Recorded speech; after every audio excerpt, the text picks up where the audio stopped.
O embaixador Ernesto Araújo, ex-ministro de Relações Internacionais, analisou as intenções expansionistas que foram expressas no discurso de posse do presidente dos Estados Unidos, Donald Trump, bem como as intenções do novo presidente de restaurar o equilíbrio da justiça naquele país. Araújo disse: para resumir o resumo, eu acho que é um novo jogo, é um novo processo de relações no mundo, nas sociedades, que está sendo introduzido.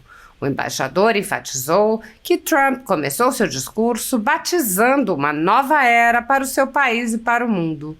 Ernesto Araújo disse: ele começa dizendo, está começando hoje a era de ouro dos Estados Unidos.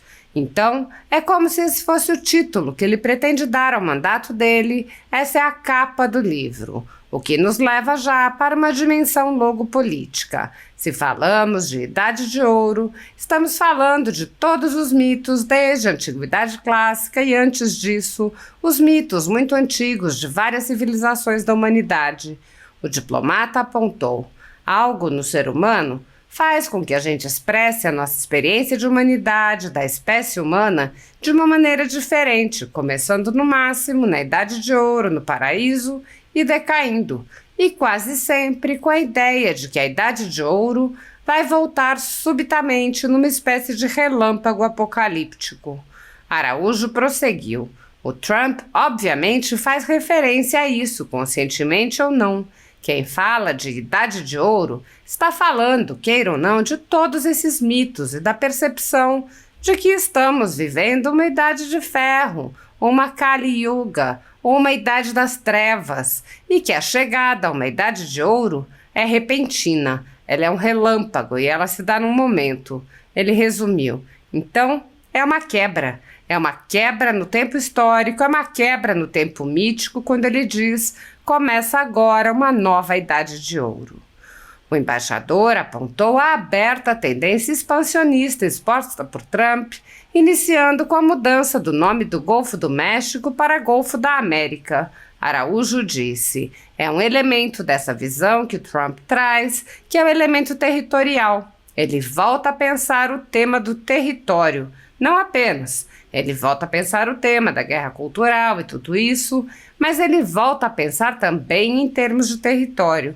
O diplomata citou as declarações de Trump sobre comprar a Groenlândia e retomar o Canal do Panamá, além da sugestão de anexar o Canadá, e disse: mostra que ele está pensando em termos territoriais, em fazer uma América grande também em termos territoriais. Ele acrescentou: é um sinal de que ele pensa numa projeção realmente geográfica, territorial dos Estados Unidos. Um dos elementos que ele coloca como elemento dessa recuperação da grandeza dos Estados Unidos é a dimensão territorial. Ele fala: nós vamos crescer territorialmente, e as pessoas não prestaram muita atenção nisso. Então é porque ele quer realmente território. Ele quer que os Estados Unidos cresçam territorialmente. Outro tema do discurso de Trump, destacado por Ernesto Araújo, foi a proposta de acabar com a politização da justiça em sua era de ouro dos Estados Unidos. Araújo disse: ele foi vítima de perseguição judicial totalmente parcial, totalmente indevida lá nos Estados Unidos, não por parte da Suprema Corte. Esses processos que foram movidos contra Trump, nenhum chegou até a Suprema Corte. Os processos movidos contra ele foram conduzidos em instâncias inferiores por promotores e juízes ligados a Jorge Soros, ligados ao Partido Democrata, de maneira visivelmente parcial. O diplomata explicou que nos Estados Unidos não há um Ministério Público separado do Poder Executivo. Ele disse: os Estados Unidos têm uma peculiaridade. O Departamento de Justiça corresponde, por um lado, ao nosso Ministério da Justiça como parte do Executivo, mas ele corresponde também ao nosso Ministério Público. Eles não têm um Ministério Público separado. Portanto, a ideia é que esse braço de Ministério Público de acusação tem que ser independente, embora seja parte do Executivo. E não foi. Foi instrumentalizado. A Polícia Federal deles, que é o FBI, deu busca e apreensão lá em Mar-a-Lago, na casa do Trump, de maneira totalmente desnecessária. Não encontraram nada. Tentaram de tudo para incriminar o Trump. E ele, então, já começa dizendo: isso aqui vai parar.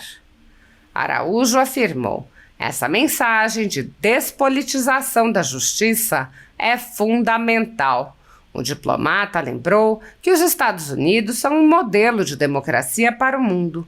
Ele exemplificou: o papel que, por exemplo, o STF brasileiro assume é um papel derivado do papel da Suprema Corte americana. Quem inventou a ideia de Suprema Corte com poder de derrubar leis, com poder de derrubar até mesmo presidentes e com o poder de derrubar, de caçar parlamentares, tudo isso, quem criou a ideia de uma Suprema Corte tão forte quanto o Executivo foi a Constituição Americana no final do século XVIII. E isso depois foi ganhando corpo com o tempo, mas a ideia está lá. Então, todo o constitucionalismo, a ideia de que a Suprema Corte tem que mandar nos países, deriva do modelo americano. O modelo jurídico americano é, sim, fundamental para o Brasil. Então, se esse modelo deixa de perseguir judicialmente os adversários, isso é muito importante para nós. A censura, que vem se intensificando no Brasil, atinge unicamente conservadores e já causou o fechamento de alguns veículos de imprensa. Mas a perseguição não se limita à censura e inclui muitas outras medidas, inclusive prisões políticas, devassas, buscas e apreensões, de reputações, entre outras.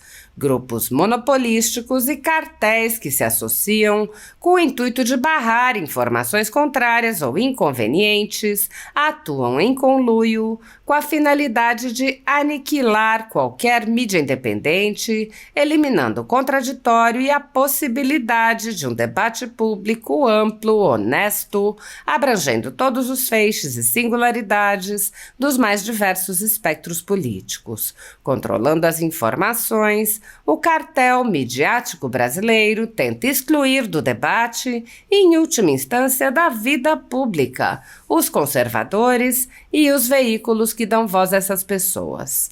A Folha Política tem sua receita confiscada por uma canetada do ministro Luiz Felipe Salomão, ex-corregedor do TSE, com o aplauso e o respaldo dos ministros Luiz Roberto Barroso, Alexandre de Moraes e Edson Fachin. Toda a renda de mais de 20 meses do nosso trabalho está sendo retida sem justificativa jurídica. Anteriormente, a Folha Política teve sua sede invadida e todos os seus equipamentos apreendidos a mando do ministro Alexandre de Moraes em inquérito que foi arquivado por falta de indícios de crime. Mesmo assim, a equipe continuou trabalhando como sempre, de domingo a domingo, dia ou noite, para trazer informação sobre os três poderes e romper a espiral do silêncio imposta pela velha imprensa, levando informação de qualidade para todos os cidadãos e defendendo os valores, as pessoas e os fatos excluídos pelo mainstream, como o conservadorismo e as propostas de cidadãos e políticos de direita. Se você apoia o trabalho da Folha Política e pode ajudar a evitar que o jornal seja fechado, pela ausência de recursos para manter sua estrutura, cumprir seus compromissos financeiros e pagar seus colaboradores, doe qualquer valor à empresa Raposo Fernandes por meio do Pix, cujo QR Code está visível na tela, ou por meio do código ajude@folhapolitica.org. Caso não utilize Pix, há a opção de transferência bancária para a conta da empresa Raposo Fernandes, disponível na descrição deste vídeo e no comentário fixado no topo. A Folha Política atua quebrando barreiras do monopólio da informação há mais de 10 anos e, com sua ajuda, poderá se manter firme e continuar a exercer o seu trabalho. Pix ajude@folhapolitica.org. Assista. Vou falar aqui das coisas que me chamaram a atenção no discurso do Trump, né?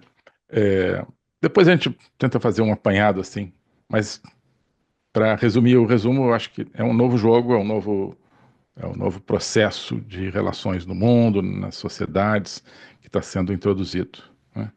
Eu estava falando com amigos também que é como se nós fôssemos assim astrônomos, amadores, né? Mas se tivéssemos, então, de repente, a oportunidade de testemunhar aí o nascimento de uma galáxia, de repente a gente estuda as coisas nos livros, de repente nós estamos vendo agora uma galáxia nascendo ali, os planetas se chocando, as estrelas e tal, isso que está talvez exagerando um pouquinho, mas a gente, né,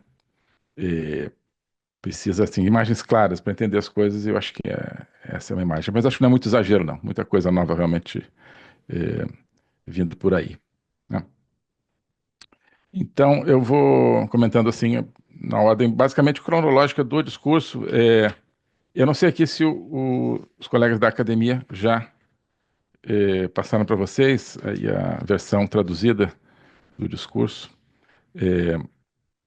mas vale a pena, enfim, claro, muitos de vocês já sabem diretamente o inglês, senão vale a pena ver, obviamente, o discurso todo.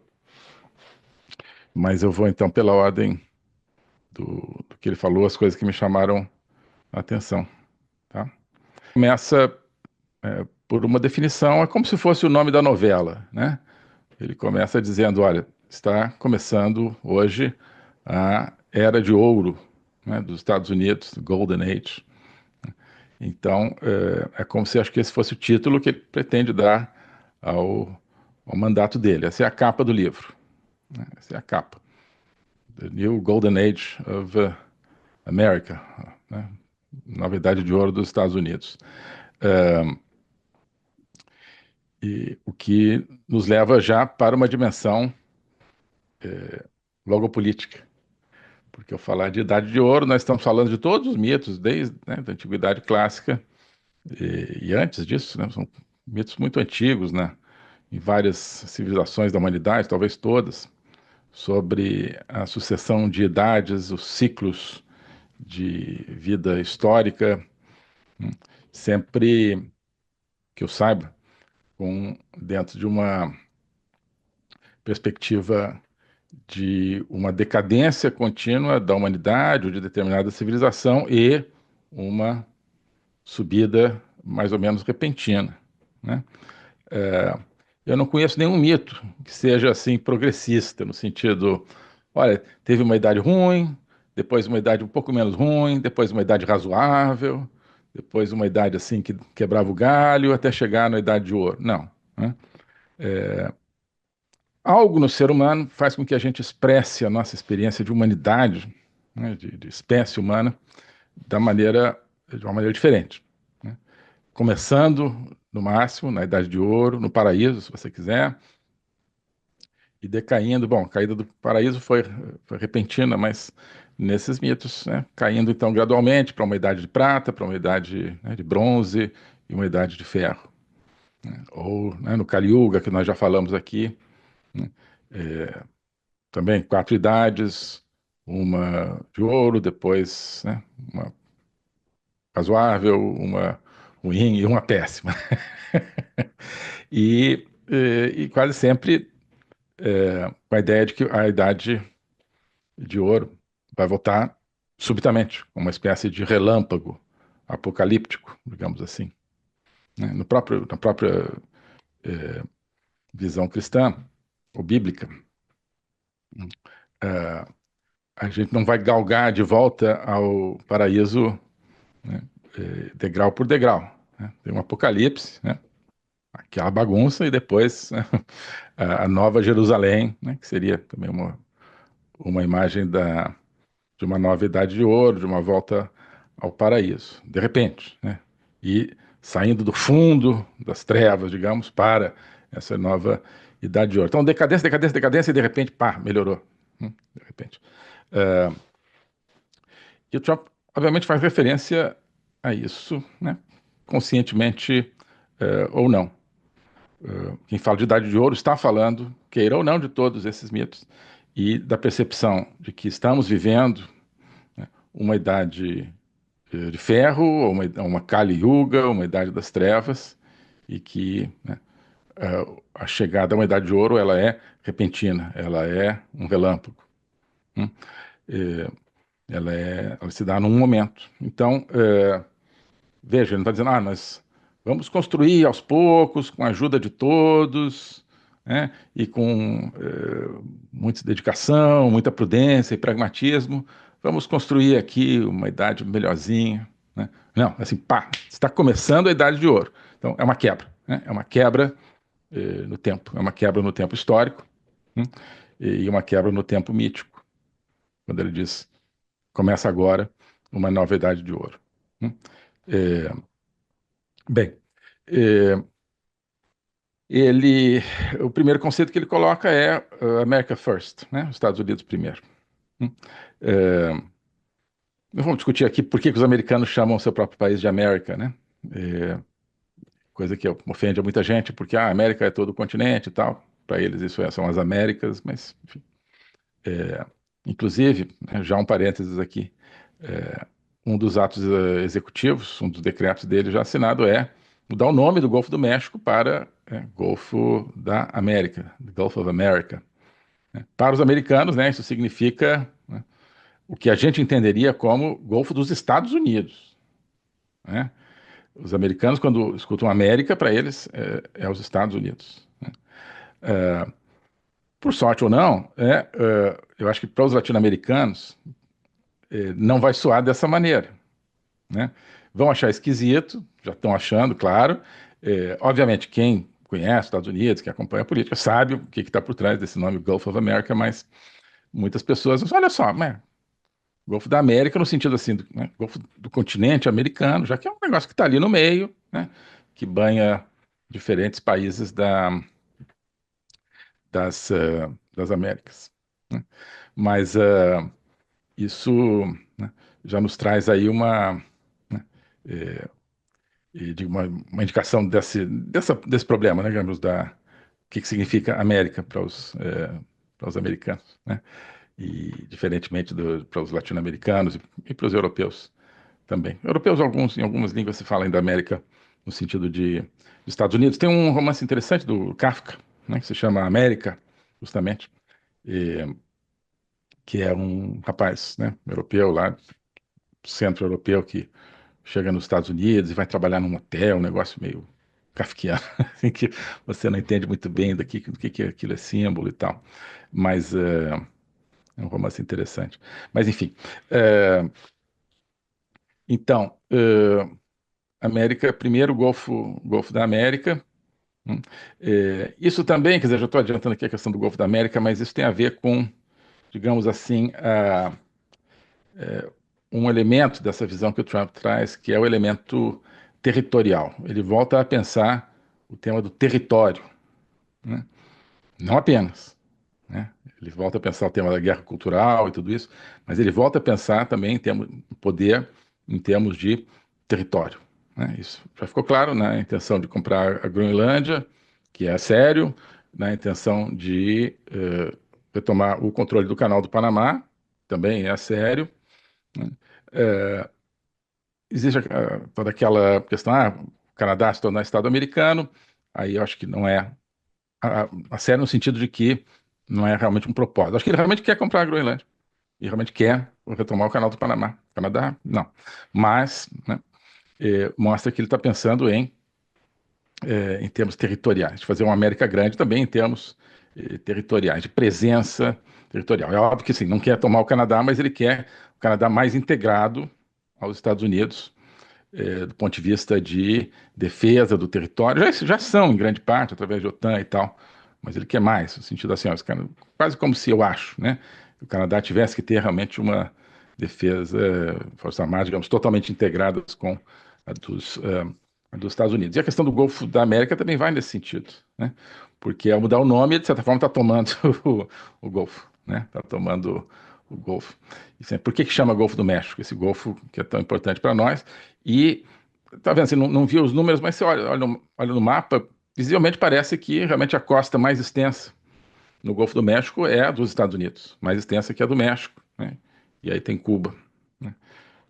Menos extensa.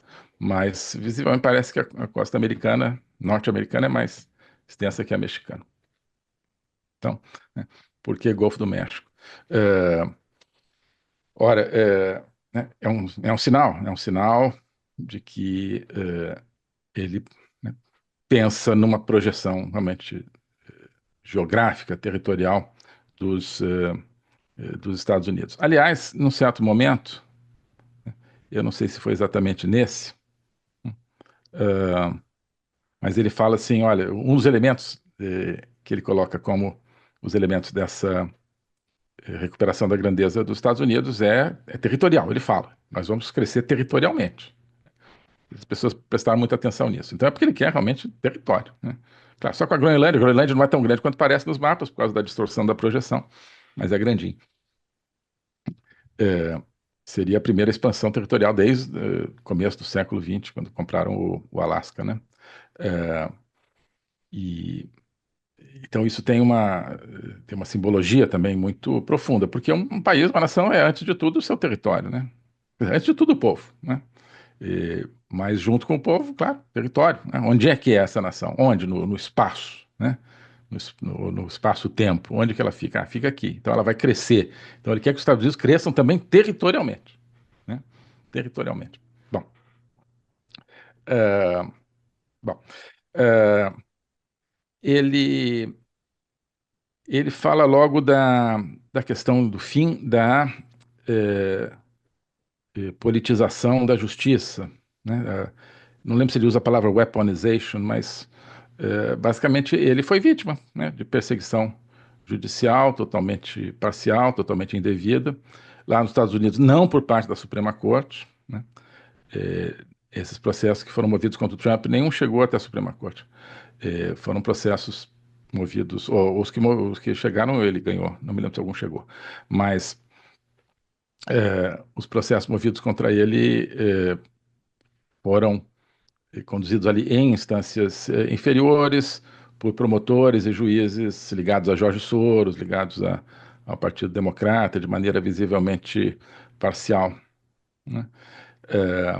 Os Estados Unidos têm uma peculiaridade que o Departamento de Justiça, ele corresponde, por um lado, ao nosso Ministério da Justiça, como parte do Executivo, mas ele corresponde também ao nosso Ministério Público. Eles não têm um Ministério Público separado, né? Portanto, a ideia é que esse braço de Ministério Público, ou seja, né, de acusação pública, tenha que ser independente, embora seja parte do Executivo, e não foi, né, instrumentalizado. A Polícia Federal deles, que é o FBI, né, deu busca e apreensão lá em Mar-a-Lago, na casa do Trump, de maneira totalmente desnecessária, não encontraram nada, né? Tentaram de tudo para incriminar o Trump, e ele então já começa, olha, isso aqui vai parar, né? Os adversários dirão, ele quer fazer com a oposição agora o que ele sofreu. Não sei, né? Não sei. Mas essa mensagem de despolitização da justiça é fundamental. Sobretudo se você vê nos Estados Unidos, como é um modelo de democracia, uma referência, pelo menos, de democracia, né?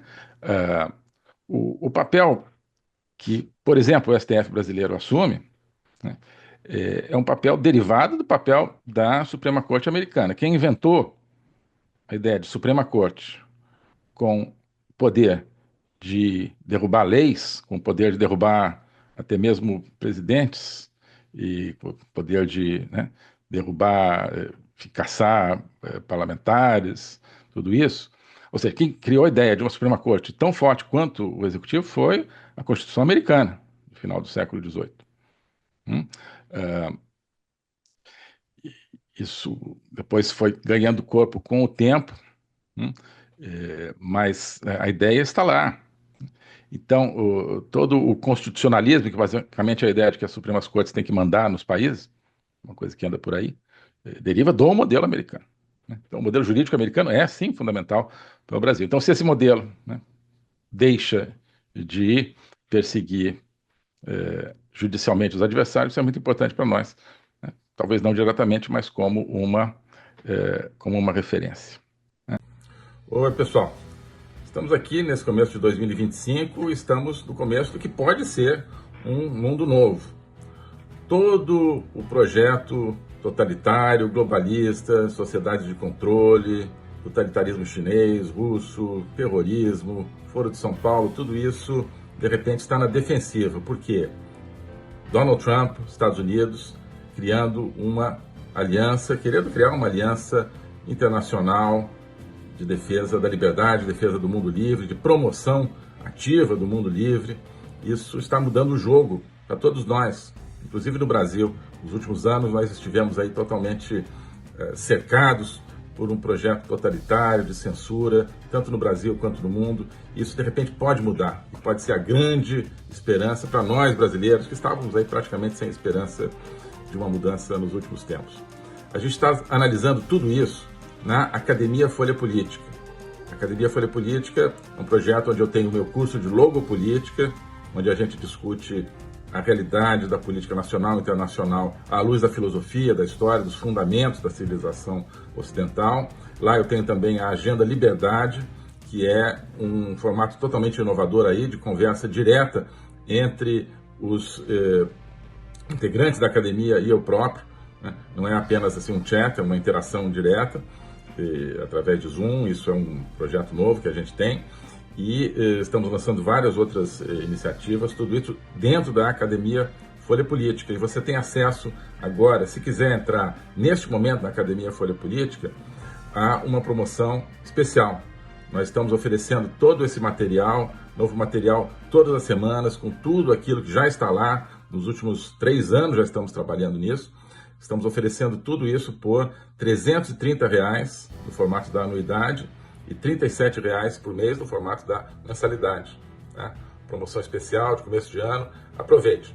R$ 330 a anuidade, R$ 37 mensalidade. Tudo isso você pode descobrir aqui. Clique no link, faça parte da Academia Folha Política. Te espero lá. Um abraço.